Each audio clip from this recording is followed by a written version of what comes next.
পেরুর রাজধানী লিমা থেকে প্রায় 400 কিলোমিটার দক্ষিণে অবস্থিত নাজকা ও পালপা শহরের মাঝখানে প্রায় 80 কিলোমিটার এলাকা বিস্তৃত দীর্ঘ আর রহস্যময় লাইন নাজকা। মূলত এটি দক্ষিণ পেরুর নাজকা মরুভূমিতে অবস্থিত। বিশেষজ্ঞদের ধারণা, নাজকা সভ্যতার মানুষজন এই বিশাল ভৌগোলিক রেখাগুলো 400 থেকে 650 খ্রিস্টাব্দে তৈরি করেছিলেন। প্রথমে মাটির উপরে লাল নুড়ি পাথর সরানো হয়, এরপর নিচের সাদা কিংবা ধূসর মাটির স্তর সরিয়ে অগভীর এই রেখাগুলো আঁকা হয়। রেখাগুলোর মাঝে 100 বা এর বেশি কিছু রেখা পুরোপুরি সরলরৈখিক কিংবা জ্যামিতিক আকৃতির, আর 70টির মতো রেখাচিত্র রয়েছে যেগুলোতে ফুল, পাখি, বাঁদর, মানুষসহ বেশ কিছু প্রাণীর ছবি আঁকা হয়েছে।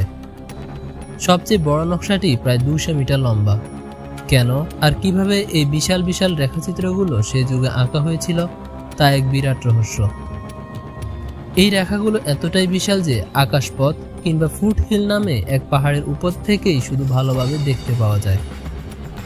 1927 সালে একজন পেরুভিয়ান প্রত্নতাত্ত্বিক টরিবিও মেজিয়া জেসপে ফুট হিলে ঘুরতে যান। তখন তিনি এই আজব লাইনগুলো প্রথম দেখতে পান। 1939 সালে তিনি এক কনফারেন্সে এই লাইনগুলো নিয়ে বক্তব্য তুলে ধরেন। লং আইল্যান্ড বিশ্ববিদ্যালয়ের ইতিহাসবিদ পল পোসক ও জার্মান গণিতবিদ ও প্রত্নতাত্ত্বিক মারিয়া রিচি এই লাইনগুলোর উৎপত্তি কিভাবে হলো সেটি নিয়ে বিস্তর গবেষণা করেছেন। সেই সময় থেকে এখন পর্যন্ত বহু প্রত্নতাত্ত্বিকবিদ, গণিতবিদ ও ইতিহাসবিদ এই রেখাগুলো রহস্যভেদ করার চেষ্টা করেছেন, কিন্তু তাদের শুধু বিতর্কতা বেড়েছে, সমাধান নয়।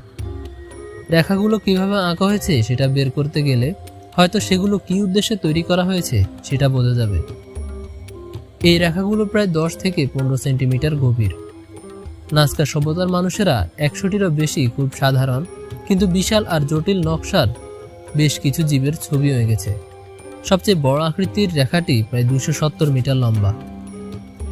হার্মিংবার্ডের নকশাটি 93 মিটার, বাঁদর 93 মিটার লম্বা ও 56 মিটার চওড়া, মাকড়সা 47 মিটার লম্বা। 2011 সালে জাপানের ইয়ামাগাটা বিশ্ববিদ্যালয়ের একদল গবেষক এই জায়গাতে আরও 2টি নকশা আবিষ্কার করেন।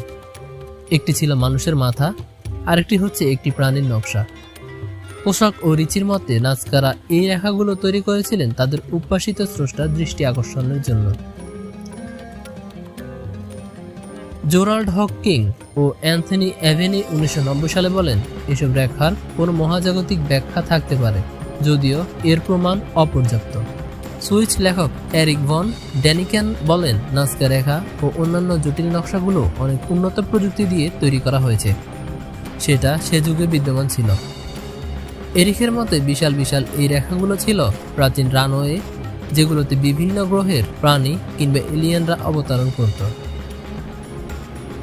অনেক বৈজ্ঞানিক ধারণা, নিশ্চয়ই প্রাচীন সভ্যতাগুলোর মানুষরা আকাশে ওড়ার কিংবা এলিয়েন অবতরণের বিষয়টি জানত। সেরকম প্রযুক্তিও হয়তো তাদের ছিল, কিন্তু কোনো এক অজানা কারণে ইতিহাসের এই অংশটি অস্বাভাবিকভাবে অন্ধকারাচ্ছন্ন।